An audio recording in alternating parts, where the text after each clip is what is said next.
So most oaks are contraindicative for forest farming sites, except for red oak. It's the only caveat. Red oak is the only mesic site oak. Everything else is hot dry, which is basically what we have stopped here to kind of point out. So if you look kind of behind us here, this is kind of our example that we have in this site as something that's contraindicative for forest farming. So this is more of a hot dry site, oak hickory dominant. All the biggest trees that you see here are generally going to be black oak. There's chestnut oak, some pignut hickory. We're not going to really spend much on the ID side here, but one thing that I just really want you to look at is looking at the understory. What you see is basically just leaves. There's no real herbaceous growth. We're not seeing any wildflowers per se, the medicinal herb plants, and just a very thick layer of leaf litter. So oak leaf litter, hickory leaf litter, and kind of a lot of the species in that forest complex really don't break down at all. They're just very acidic, high in tannins, and really resist breaking down. So for a couple different reasons, that's bad for herb growth. One, the leaf litter suppresses the germination of the seeds. They need to push up through the leaves, and when you get a stack of leaves and then a plant has to stretch out that much before the leaf even makes it out, it's just too spindly to really even do much. So generally not great compared to what we see over this way. Looking down into the forest understory, we have a lot of greenery, a lot of herb growth down there, and when we get down here we'll see that we have quite a few of our species of interest, cohoshes and whatnot. So just kind of wanted to point that out.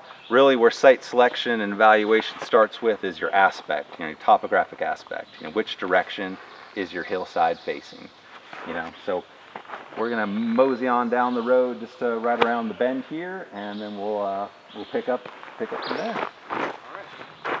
So we move down the road here, talking about aspect. So kind of want to hit on a few resources or tools that are available to you to kind of get to this point.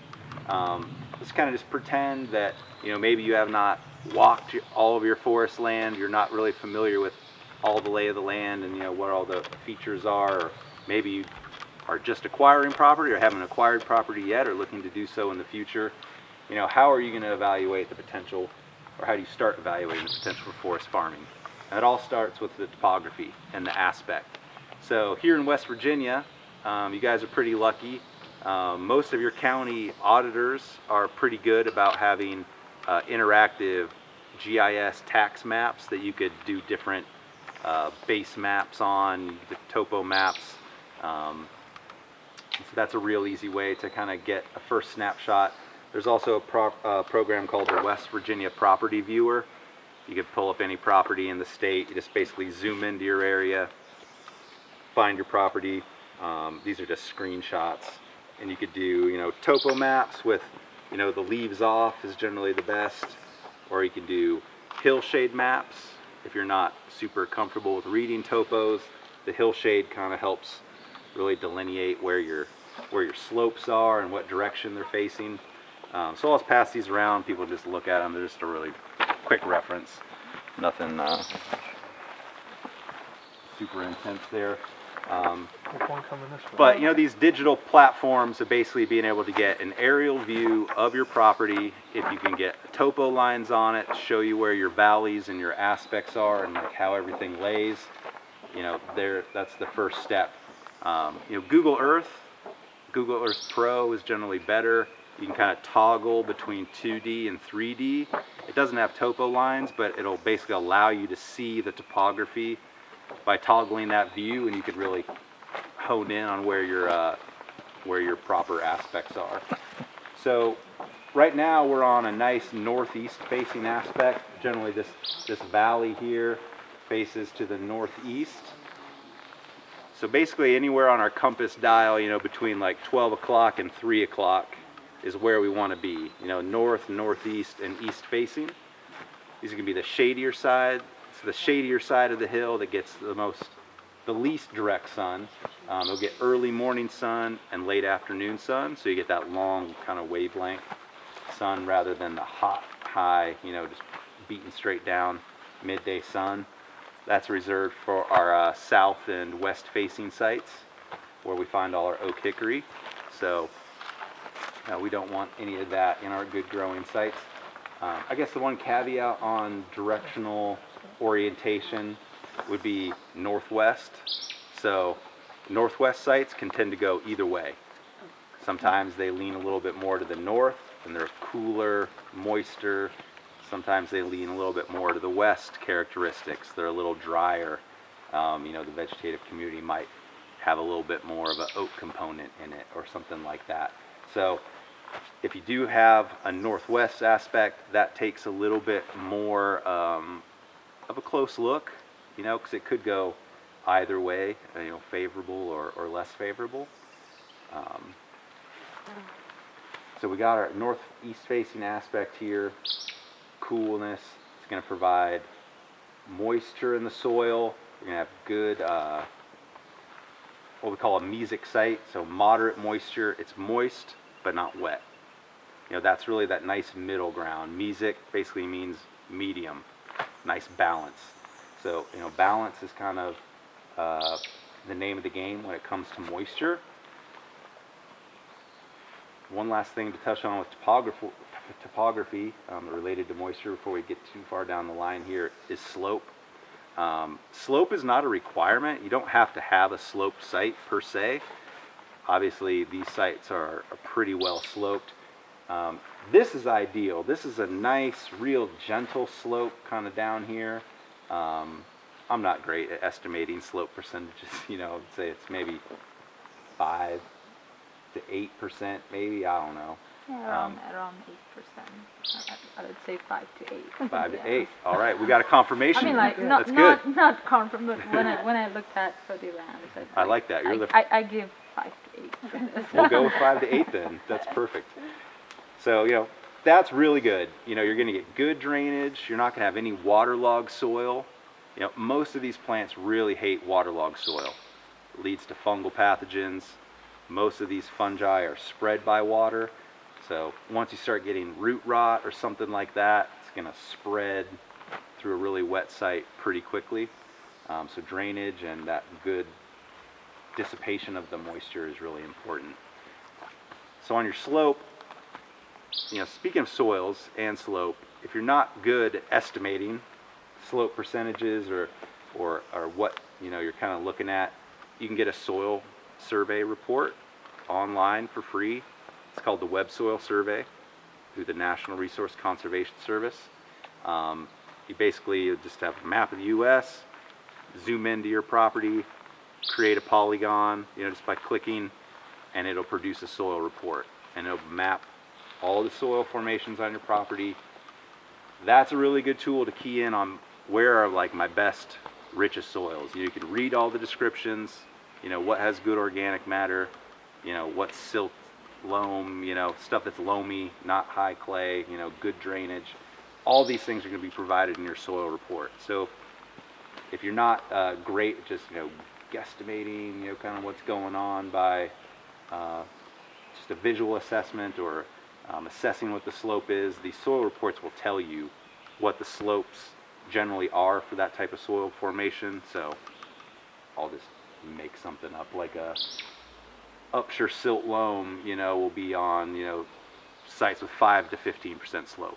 So you'll see on your map, all right, this area is my Upshur silt loam.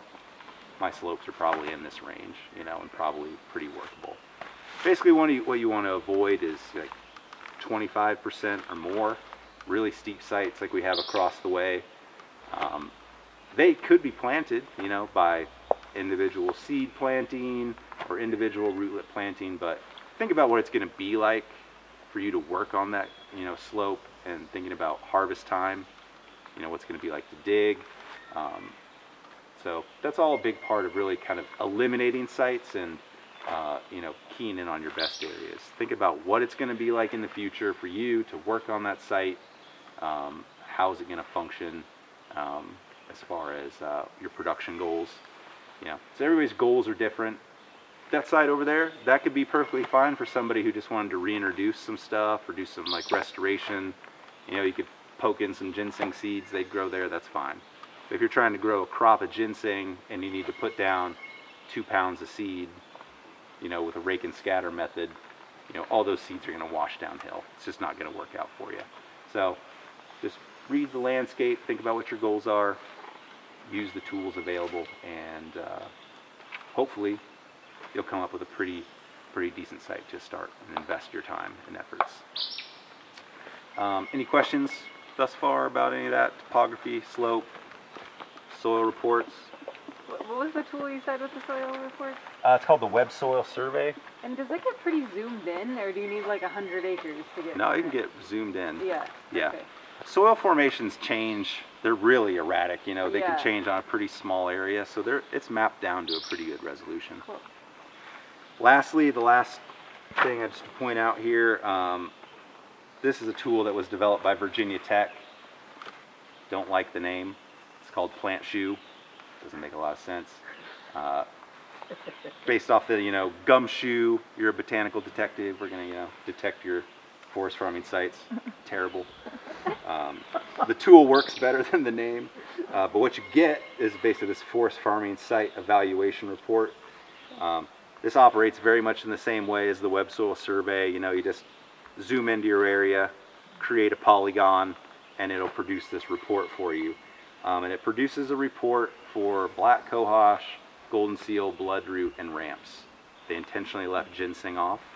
Not exactly sure why. The limiting feature of this is the resolution is not super great, because it's all based on satellite imagery and Landsat data and all this stuff. So it's a little bit coarse-grained, but it can give you some good info. And I just printed out kind of the section for ramps. And what it gives you is basically a heat map on a bunch of different variables. So we got slope, soil fertility, soil drainage, soil moisture content, forest canopy cover, and they have all these weighted scores. And at the end of the section, it'll produce a table that has your suitability scores based on the different variables, and then also a total score. So I just clicked a random polygon like in this area. It's not very specific, but it captures this valley. It also captures a lot of area that's like not super great. But overall, this valley produced a score of 74% suitability for ramps. Grain of salt, 75% doesn't sound great to me. So C average. But maybe that's really accurate. There's not a ton of ramps growing in this site. There are some, but not much. So, and at the end, what it basically gives you is a summary report. This is really the most important page. You get a summary report, kind of this heat map table for the different species. So it's saying that this site is 71%, 72% suitable for black cohosh. Seems a little bit low, given that black cohosh is the dominant probably herb on this site. So that comes with that resolution, but it's not going to give you exact info, but it can provide you with some info that you might not otherwise have. I'm going to pass that around, let you all look at that. Easy tool to use. Sorry to interrupt, but we'll talk about this tonight because I'm presenting on that tonight. Sorry to bash the name. You can tell John Munsell. I didn't like the name. Yeah, I just work with the ramps, just taking and like reference with this. I work with that resolution. I put the high resolution on just for the ramp. So excellent. Just starting. I didn't like the resolution, so I work with high resolution. Will helpful for the farmers. Oh, nice. Exactly. Yeah, that was kind of the main John's conversation that we had. It's like the resolution is just not good enough. You know, and I was like, once I started playing with it, I was like, yeah, it's maybe a little coarse, but Getting better all the The time, answer apparently, to all our problems. No, Right no, here. no, no, just for the ramps. I'll have a high resolution map. So improvements are coming. The tool will get even better. So yeah, that's a great resource to just get a snapshot at some of the variables on your property and kind of how they'll break out for site suitability. But still, once you have that, you need to come out here to the ground and do, you know, the ground truthing, and that's what it comes down to. So let me reference my outline here to make sure I'm not skipping over some stuff. Oh yeah, one thing for tools that I want to mention before you skip on past. Historic aerial photo sets. You can generally get these for your property from your service forester for your county. They'll generally go back to 1950, 1951. Maybe you can get one photo set earlier than that, but they take them about every 12 years. And you can basically you could see the land use history of your property. You know, maybe you have an area that was pastured with cattle. That's all forest now, and you might not have any clue. You can find those areas. You know, your soils might not be as good there for forest farming, even though it's on a good aspect. So that type of historic information can help you find the areas that have been least disturbed, that have been in forest cover the longest, and that are on those aspects that you want to be on. Where do you find those historic? Generally, your service forester for your county that works for whatever your Division of Forestry agency is. So West Virginia Division of Forestry, Ohio Department of Natural Resources. You know, all state agencies are a little different, but generally you should just be able to call them up and say, hey, I'm interested in getting these. Do you have to pay for it? They're free, and you can get them digital or hard copy. They'll mail them to you. They'll email them to you. So it's a really good resource. It's not aerial imagery, it's like photos that someone took driving around. No, they're aerial photos from a plane. From a plane. So yeah, they fly these grids over the entire United States every 12 years. Wow. Yeah, so you can get. It would It's be really different interesting to than see. what you get on like a GIS on the property viewer. It would be different. Yeah, because you're There's a gonna slider get at the bottom where the historic images. Yeah, but the base maps you can go back and like click on what year. Yeah. Sometimes. if the Sometimes you property can. viewer is Yeah, It would be there are some similar limitations. type of. On Google Earth Pro, you can do time lapse, I know, and go back generally to like the 80s Oh, is okay, as far not back as as you far can get. as the- Okay, Yeah. cool. Yeah. Cool. The aerial photos that were physically taken by planes are the only ones that I know that can get back that far. Cool. I think the original ones were like 1940s Wow, that's super from like That would be agricultural really cool surveys. to see, yeah. It's really interesting. Yeah, I mean, the landscape changes so much. And all of this land has been, you know, disturbed in some way, shape, or form. And, It's probably all been timbered, hasn't it? oh yeah, this has definitely all been timbered. Pretty much all the state. Yep, pretty much, yeah, all of the east for the most part. So that's a great tool. I've been on properties where I'm standing in 60-year-old tulip poplar that you can't even put your arm around, ramps, solid carpet in the forest understory. You get on the historic aerial photo and it's completely bare ground and was being farmed for strawberries in the 1950s. Wow. You know, that's how fast the forest can come back. You know, it's, you know, so the duration, and that the photos can also help you determine the duration of that land use. You know, so if you had a cleared patch in 1951 and it's all back to shrubby cover in 64, you know, it was abandoned and that like cattle grazing stopped around this time and it's had this many years to recover. You know, so you can do a little botanical sleuthing that way as well. So I want to switch over to doing the botanical indicators. The trees, the shrubs, the herbs that are growing on a site can really provide us with a ton of information to where, you know, maybe some of these more technological tools are really not even necessary. So if you have a decent enough site, that's generally the case. So we'll start with trees. So basically across West Virginia, North Carolina, you know, throughout Appalachia, up into Ohio, I tend to find 4 dominant tree species across a lot of our best forest farming sites. That's tulip poplar, sugar maple, basswood, and red oak.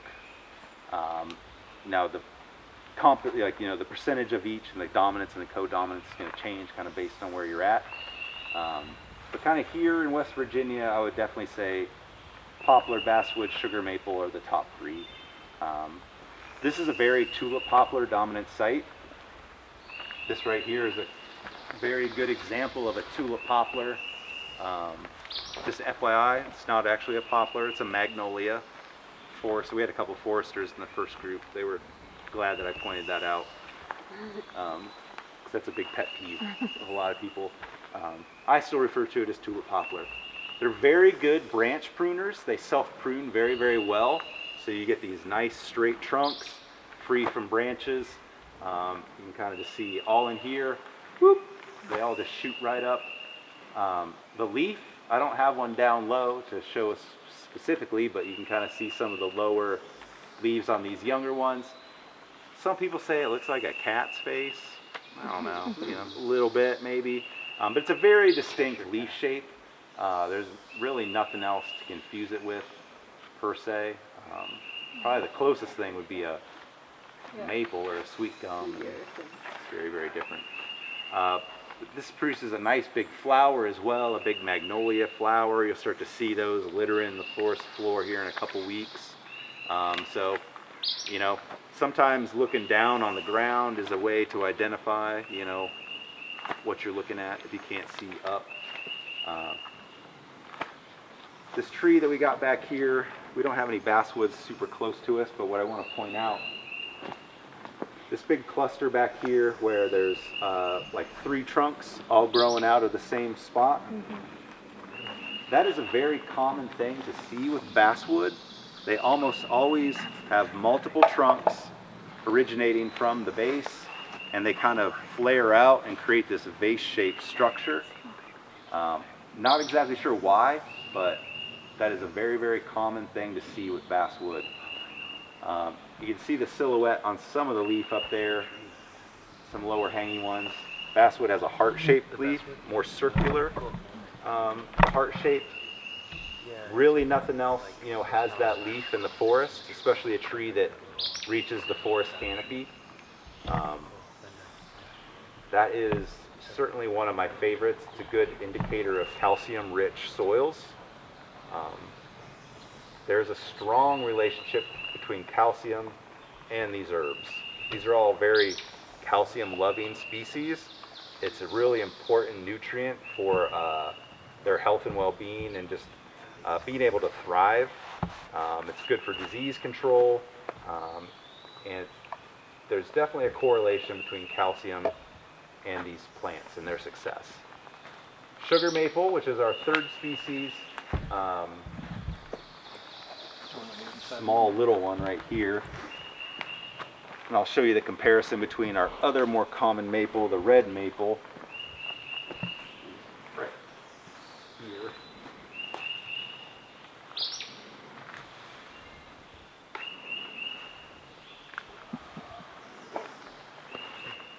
So sugar maple has a very easy to identify by its leaf sinus right here. A nice U-shaped sinus. There's a very smooth U-shaped transition in there compared to red maple, which has a very sharp V-shaped sinus. Comes down to a very definitive point. I'll just go ahead and pass those around if people want to compare the differences. So red maple is not a great associate species. It's part of the mix just because it's so overpopulated in our forests. It's very shade tolerant. It just kind of accumulates in the understory. But it's a very soft tree. It's a kind of a weedy tree. They break a lot, which can create canopy gaps and can give opportunity for invasives to start coming into a population or a growing site. And they drop. It's problematic. I have a lot of red maple on my property, and it's just constantly like a maintenance nightmare. This is constantly stuff just falling all the time. So it's really shallow rooted too, so it can draw a lot of moisture off from this surface layer, kind of where your herbs are trying to grow. You know, so it's not one that we really see in a lot of high quality growing sites. Sugar maple, on the other hand, it's a hardwood, it's deeply rooted, it's much more long-lived. It pulls calcium up because of its deep rooting. It pulls calcium up from deep in the soil, and it also concentrates calcium into the leaves when they drop them in the fall, and thus adds a lot of calcium to the growing site over time. So all three of those species, poplar, basswood, sugar maple, high concentrations of calcium in the leaves, and they're adding that to the growing site. So, you know, there's the ecological relationship and connection, you know, between the forest composition and the growing site quality and the species that are growing there. Now, we're obviously talking about dominant species. You know, you're gonna have a lot more than just those couple species, but we're thinking about dominance. When you start to look at co-dominant species, you can start to see a whole mix of hardwoods. You know, we have a couple lingering white ash still here behind us, still hanging on, producing a few leaves. Black cherry, wild black cherry, would be another common species that you would find in the mix. Sometimes, you know, here in West Virginia, you'll find a little birch in the composition. So, you know, we're thinking about the forest community, and we can have a diversity of species. For example, here's a shagbark hickory here. I didn't mention that, but shagbark hickory is a more moist site hickory. Kind of like the way I mentioned red oak is a moist site oak. Shagbark hickory is a moist site hickory. You know, most of the other ones break out on our southwest facing hillsides, but that can also be a good overstory co-dominant species to have in a good site. More importantly, like more importantly than what's up there is what's in the mid-story. That contributes, it regulates the shade and the light. So having a clogged mid-story can be really problematic in a site, creates too much shade, slow growth, stagnation, all the stuff that you don't want. So, for example, you know, all these little sugar maples, I mean, some of these sugar maples could be 50 years old, and they'll be, you know, this big. They're just hanging out in the shade, waiting for a chance to get up to the canopy. You know, so it's up to you to kind of determine what you want to do, but just to touch on some site preparation elements, those could be trees that you would thin out to then release that mid-story so it's not filtering out so much light. You know, light does play a big role. I guess I didn't touch on that, but determining what your percent shade is in your growing site is an important step. An overly shady site, these plants love shade, they're shade obligate, they need it, but your growth can just really flatten out. Once you hit that 80, 85, 90% shade, I mean, it can be pretty slow growing. Some species like more light, so depending on what you want to do and what your goals are, you might need to either select your site differently based on the needs of that species, or you might have to alter some elements of the site if that's all you have to work with. For example, goldenseal likes more sunlight. On our forest farming evaluation report, this site scored very, very low for goldenseal because it's very densely shaded. So, now, do you find you get more weed pressure the more light you let through, than, you know, sort of trade-off? it is. Yeah. Yeah, there's more maintenance that comes with that light. Absolutely. So looking down here to the ground before we get too far behind, I want us to look at some of the botanical indicators down here on the ground level. This site is very cohosh dominant, both black and blue cohosh. The first group wanted to know about the lookalikes with cohosh because there are several. We have them all here to look at. If you guys want to talk about that too, we can touch on that. But first and foremost, I kind of want to talk about some just general things. You know, we have a lot of different plants here. You know, some of them are just kind of, I don't know what you'd call it, just kind of just regular plants. They kind of just occur everywhere. You know, they're not super great indicators. They're not contraindicators. So you kind of got to get a feel for like what you want to look at for evaluating your site. And obviously anything that's falling into our medicinal kind of woodland root category or woodland wildflower category is going to take precedence. So we have one. These are actually not black cohosh. These are called summer cohosh. They look like black cohosh, but regardless of whether it's truly black cohosh or a white baneberry, the fact that they're here is good. You know, whether they're the species that is actually harvestable. So just to back up, baneberry, toxic, not harvestable. Generally, it's an adulterant in the black cohosh trade by people misidentifying it. The point I'm trying to make is that doesn't really matter. The fact that they're here indicates that the habitat is good for black cohosh. You know, the moisture, the shade level, you know, it's a good associate species that you could use to kind of gauge site suitability. Other little species here, we got, this is a little false solomonsseal. The wood nettle is not necessarily bad. Wood nettle is super prevalent in West Virginia, and it's obviously very common on this site. And there's a lot of herb diversity still being maintained here naturally. So, you know, there are going to be sites where it's going to be nothing but nettle. That's not what you want. You're not going to be able to, this is too much competition. But if you have a site like this where it's intermixed, there's still a lot of natural diversity, that's an okay, acceptable level. You know, you might come across a site that could have tons and tons of nettle. It's on the best aspect. It's got all the best trees. You're not going to be able to transition that site to it. You know, it's not going to be worth your effort to try and reduce the amount of nettle to make that marginal site, you know, good. You want to start with a good site. You can modify sites to try and make them better. Make it better, you're going to end up with pretty marginal results.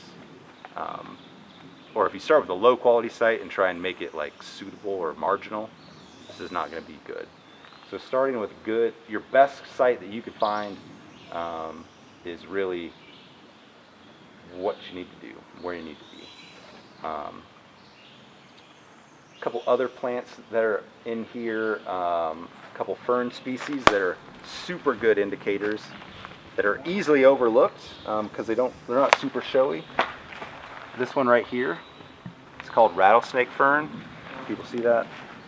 Here it's got, this is the rattlesnake rattle. This is actually its spore stalk.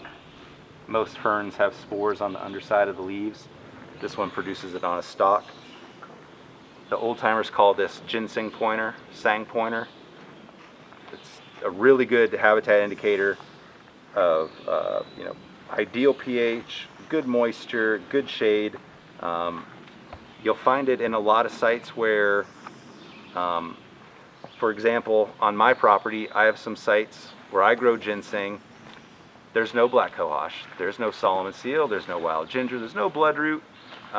There's basically no forest herbs or wildflowers, but there's a lot of this. So I planted the ginseng, it's doing just fine. You know, I've got some of the tree overstory indicators, couple of these kind of more innocuous, you know, more common things like the rattlesnake fern or Christmas fern. And things are doing all right. So, you know, that's, I guess the point I'm trying to make is it's going to be pretty rare for you to go into a site and it's going to look like this. And you're going to have nice stands of cohosh and nice stands of everything already there. Most of the time, because of that past land disturbance, land use history, you know, we're going to come in to the average landowner site. It's going to be pretty low abundance, just in my experience. And that's, you know, that's not a bad thing. You know, it's not a barrier per se. You have to use the other characteristics and attributes that we've talked about to try and see, all right, is there enough baseline support here in this habitat through canopy cover, moisture, soil nutrients to make this viable. And sometimes, you know, it's going to be a test. You're going to put down some seed or plant a couple roots and see how it goes, you know. And it might work out, it might not. So sometimes we're playing that game, you know. We can't always get all the answers, you know, just by, things might look perfect, but things don't perform well. Kind of one example of that, look over here across the way, a plant that can be both good and bad as an indicator. Bluecohosh. There's a lot of bluecohosh on this hillside here. Bluecohosh has a mitten-shaped leaf, a smooth leaf margin, so it's quite a bit different than the blackcohosh. This is about as tall as bluecohosh will get. This is a full-sized, full-stature plant, whereas, you know, blackcohosh gets quite a bit bigger. Most bluecohosh you see is a little bit shorter than this. But this species will produce a thick mat of roots that'll produce new plants from terminal buds or buds that develop on the root system. And if you have a good population, this could just basically be about all bluecohosh root underneath here. So if you came in and seeded in some ginseng, it's not going to have a whole lot of, you know, real estate to set up in. So, you know, this is one that it's indicating good habitat, but the density, you're going to have to, you know, go around it. You can't plant within this site. You're going to have to kind of go around the periphery of where the bluecohosh is to maybe get your ginseng growth happening. So there are things that kind of cut both ways. Kind of circling back to sugar maple can also be contraindicative in some situations, and that's kind of where you got to really look at the other characteristics and the situation, and kind of what the context is. So sugar maple is a little ambiguous. You know, it can be here on a mesic site, or it could be growing up with oak and hickory on a southwest site. Hot, dry, you know. Sugar maple is a very shade-tolerant species, so what happens is it tends to establish in oak-dominant hot sites and just hangs out in the understory. So you might come along and see, oh, I've got a lot of nice sugar maples in here, probably got some high soil calcium, get a plant, and it doesn't work out, you know, because it's not on the right aspect. So sugar maple is a little ambiguous, and that's why, you know, we need to look at these other site factors and make sure that the sugar maple is fitting into the right ecological niche that we're looking for.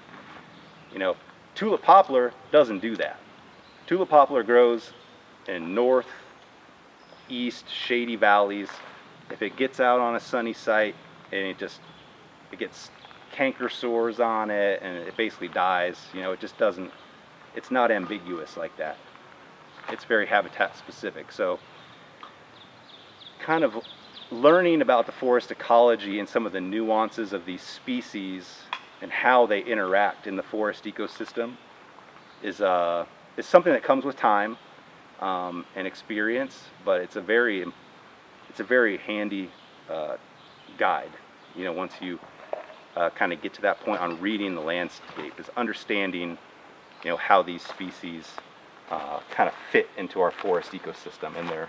Hey, could I throw in one thing? Like, it's For good sure. to evaluate your site throughout the year too. Absolutely. Because like this bluecohosh now, Yep. like June, July, it's still there. After July, it's gone. It's just a bunch Yep. of straw, like Absolutely. and you're like, oh, there's plenty of room. There's no understory here at all. But if you hadn't seen it earlier in the year, you Yep. wouldn't know that I mean, it just totally dominates that site. It's an absolutely And- great point. So, you know, just look at it every single month because it's going to really change throughout the Absolutely. year. Yeah, when you come out here to do your fall planting, the blue cohosh will be gone. Because it's a very spring ephemeral species. It flowers as soon as it comes up. It's already developing seed. You know, by late summer, it's just going to be stalks. And basically what you get is this. So this is a tool that you could use. So this is a black cohosh stalk. It's a very, blue cohosh stalk. Very distinct knuckle joint that retains one prong.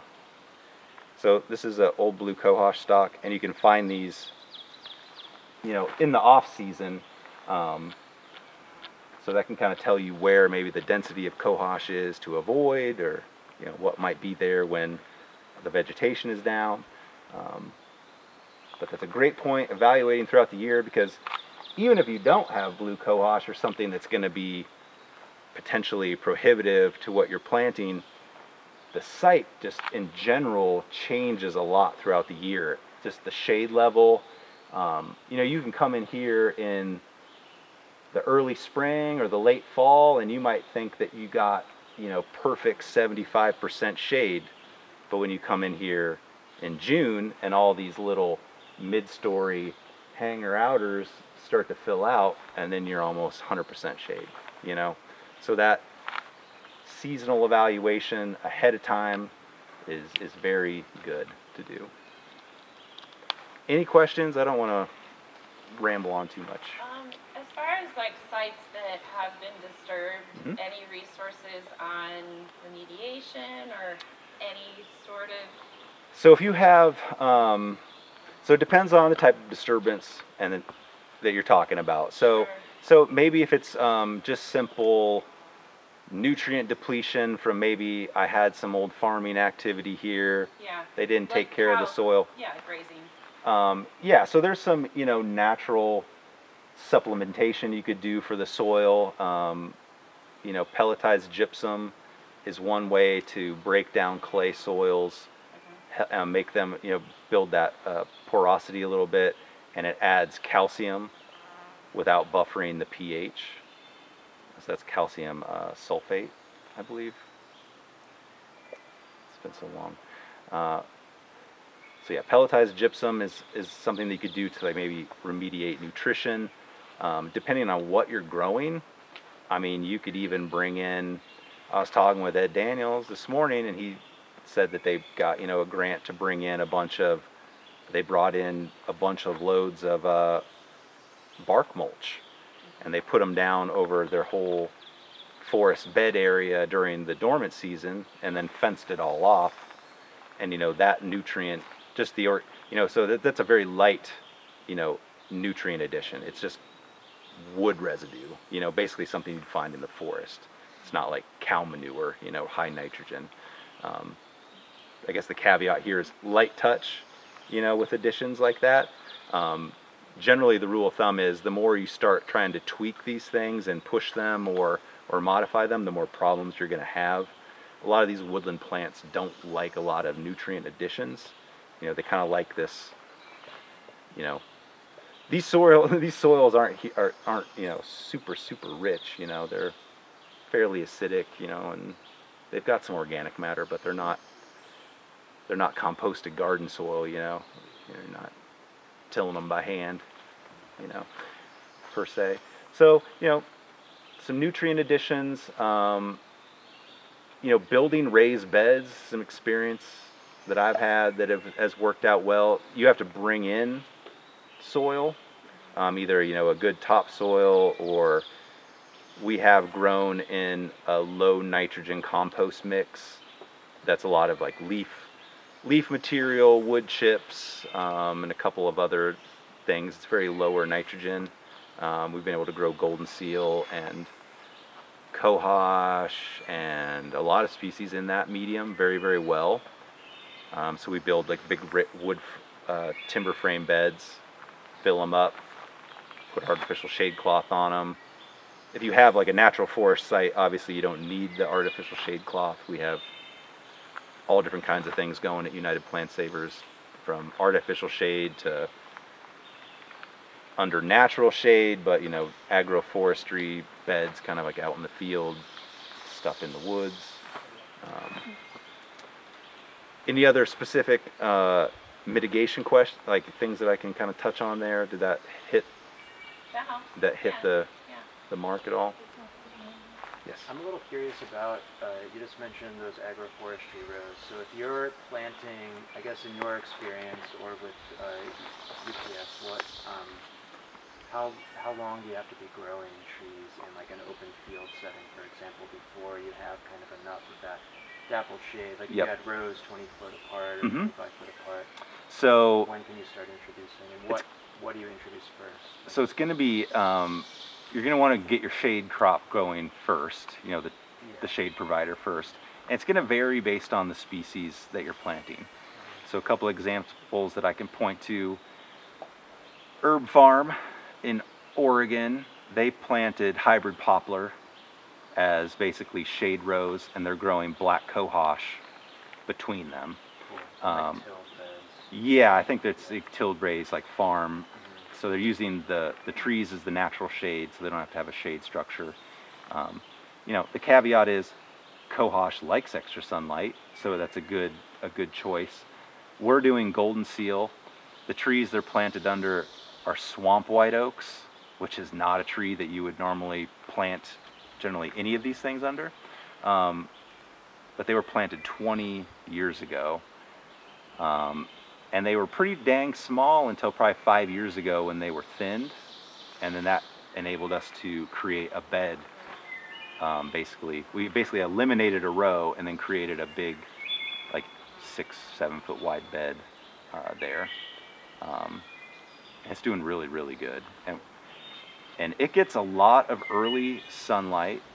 So the plants maybe look a little yellow before, because the swamp white oaks are pretty late to leaf out. So they get a little bit of sun scald early on, but they green right back up and feeling good. So depends on what you're planting. If you specifically want to do that, definitely plant something that grows faster.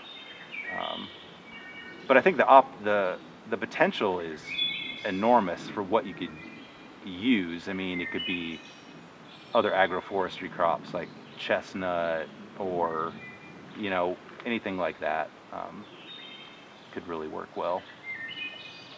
Yeah, that's sweet that's working out. That's like really must be a really good feeling to have grown a forest that then is growing forest in this one.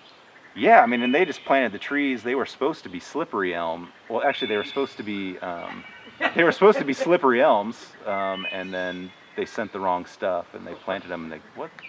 It's like, so that was a long, long time ago. I wasn't involved in that, but yeah, the agroforestry options are certainly real. And I hadn't had a lot of experience with them until the last couple years, and the results that we've seen have been really good. And so for root propagation, seed collection, all that, the agroforestry beds have been excellent. Basically, these goldenseal plants each have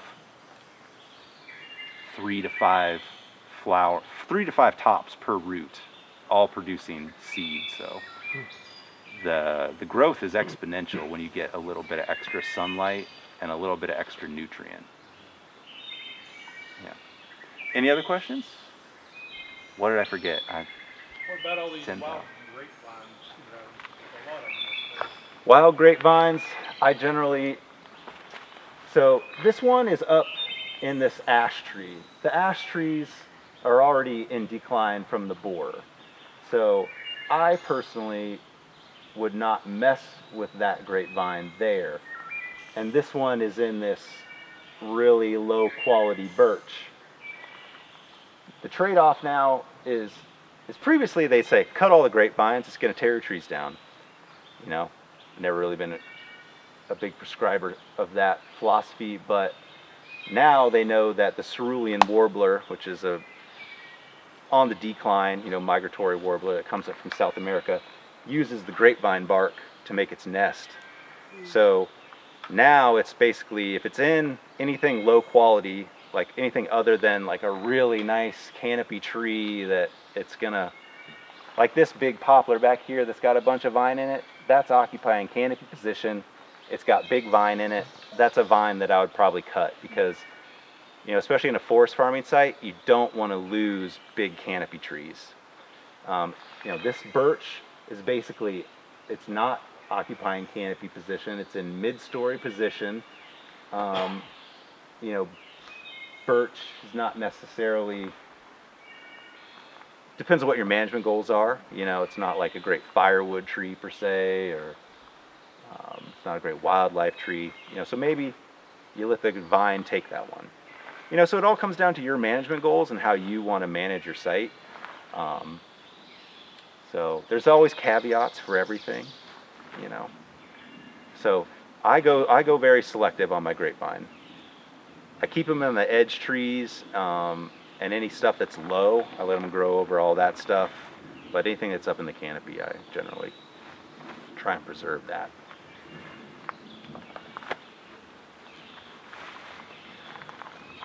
Any other things you guys want to cover? I think it's probably... I've got a question. Yes. Quick. On my property, I have a lot of steep slopes and excavation that was done, and Okay. a lot of eroding banks, Mm-hmm. and a lot of water running off down the mountain. Okay. And I've been wondering if I should be focusing on trying to plant things along those eroding banks. Yeah. And are there any particular types of species that are better for taking hold in those spots? Well, it depends on kind of what you want to do. If you want to just get some type of vegetation down versus if you want something that you can try and like harvest or have a co-product off of, you know, it could go a couple different ways. Depending on how steep and eroding they are, something that comes to mind would be elderberry, because they do put down a pretty solid root. They like moisture. They'll grow on a wide variety of sites. Could produce a co-product in the form of flower or berries. You know, depending on how moist it is, you know, just, you know, straight willow could be a really easy rooter. You can just like pop willow canes in there. Yeah, I don't have a ton of experience on bank stabilization, but anybody else have any ideas, thoughts? What's the aspect? Are they all different, sort of? Yeah, I've got So logging trails all through it all and directions. different directions. And it's Blackberry? It's canopy, kind of. Yeah, brambles maybe. Yeah. There's yeah, that's the only thing that really takes hold there right now is brambles. Well, that's, Maybe just encourage them. it's good that they're for now at least. Yeah. Yeah, it can be really hard, you know, trying to come up with a solution for a site that's been disturbed like that. Yeah. And how long's it been since the... I think about 15 years. Okay, so it's probably getting to a point where it's maybe thinking about turning a corner. I don't know. Bluecohosh makes a big root mat. Yeah, but the sun, that's, Oh, yeah. if it, is it fully sun or... Some spots are just because nothing's growing on that. You know, the bigger banks are pretty sunny. My concern would be basically a limitation on the amount of organic matter with the erosion and just the way that it, you know, just like this road right here, you know, they just cut it into the side of the, you know, hill, and, you know, sometimes that's, you're below like even the organic horizons, and you might not even have much more than, you know, subsoil that's exposed. You know, everything's a little different. But my advice would be to try and keep the invasives off it. And that's probably the best you could do, really. And if there's stuff that naturally wants to grow there, I would just try and encourage that. Especially, you know, brambles are great. I mean, it's great forage for bees, wildlife. You have wine berries, Do they?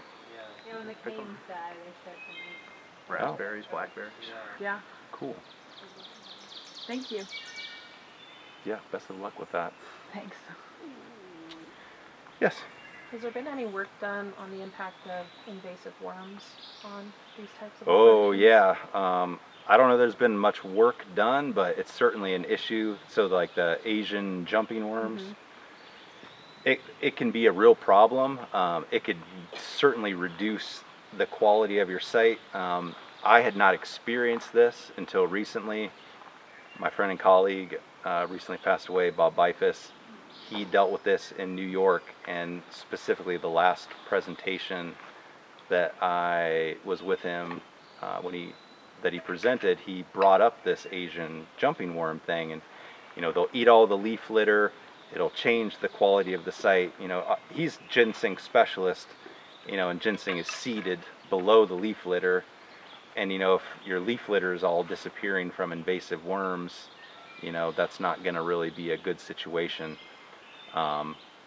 We actually bought in some root material at UPS from a salvage job where they're putting in a road, totally herb rich, and we got some bare root transplants, and there ended up being some worms in that soil, and we ended up having to do a lot to try and, like, they were already around for almost a year before we really discovered them, and like we ended up having to excavate some topsoil because we were finding them, like we were scraping off the topsoil and like they had already gotten in there, so we had to dig it down, and we ended up bringing in a bunch of compost and putting in a new bed on top of it. But yeah, something to watch out for if you're getting any material that's bare root, or any type of soil. Make sure you know where it's coming from, because like this stuff all came from Virginia, so it's different areas where these hot spots are. But if you're getting plant material from somebody and it's coming in soil, you might want to look and see if they're on one of these hot spot maps or something. Keep them out of your woods. And if you already have them, then I don't know what the control method is. And they literally jump. Okay. We call them crazy worms because they just like flop all over the place. Mustard powder to bring them out of the soil and see if you, what worms you have. We do surveys. We have them in our forest that I'm Really? thinking about. Maybe doing some experimental stuff with them. Well, that would be certainly a good point of data to have to share with the community, your experiences. Well, to survey them, we've been using mustard powder, and it brings them out. So you just like We do transects. do a grid, and sprinkle, and Yeah, out they come. Wow. I think also vibrations might have some. Tapping. Yeah, tapping. Huh. Yeah, that's a newer problem that I am glad that I don't have on our property. But yeah, these things can come about and kind of change the whole game, and change your whole plans.